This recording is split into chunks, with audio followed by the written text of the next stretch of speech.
বেশিরভাগ গল্পের মধ্যে সম্ভব অসম্ভবটা আমি খানিকটা মেঘ আর জলের মতন মিশিয়ে দিয়েছি। কারণ সেখানেতে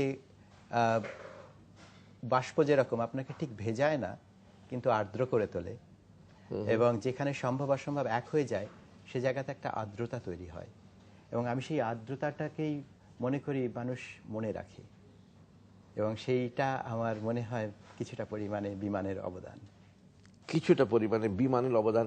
তাহলে বাংলা সাহিত্য, বাংলা ভাষা, বাংলা সাহিত্যিকের মন, আকাশ এবং বিমান সব কিছু একটা অন্য মাত্রা এনেছে রবীন্দ্র চক্রবর্তীর লেখায়। চট করে আমি অন্তত আজ পর্যন্ত কোনো বাঙালি সাহিত্যিককে এইভাবে বিমান ও সাহিত্য নিয়ে কথা বলতে শুনিনি, আকাশ ও সাহিত্য নিয়েও কথা বলতে শুনিনি। পার্সপেক্টিভটা পরিবর্তিত হয়ে যায় এবং জীবনের মূল্যবোধ বোধহয় কিছুটা পরিবর্তিত হয়।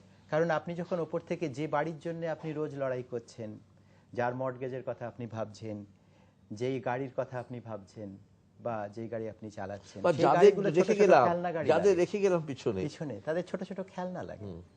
এবং মানুষ যখন যেটা প্রত্যেক দিনের জিনিস সেটা যখন খেলনা হিসেবে দেখতে পারে, পার্সপেক্টিভ বদলে যায়।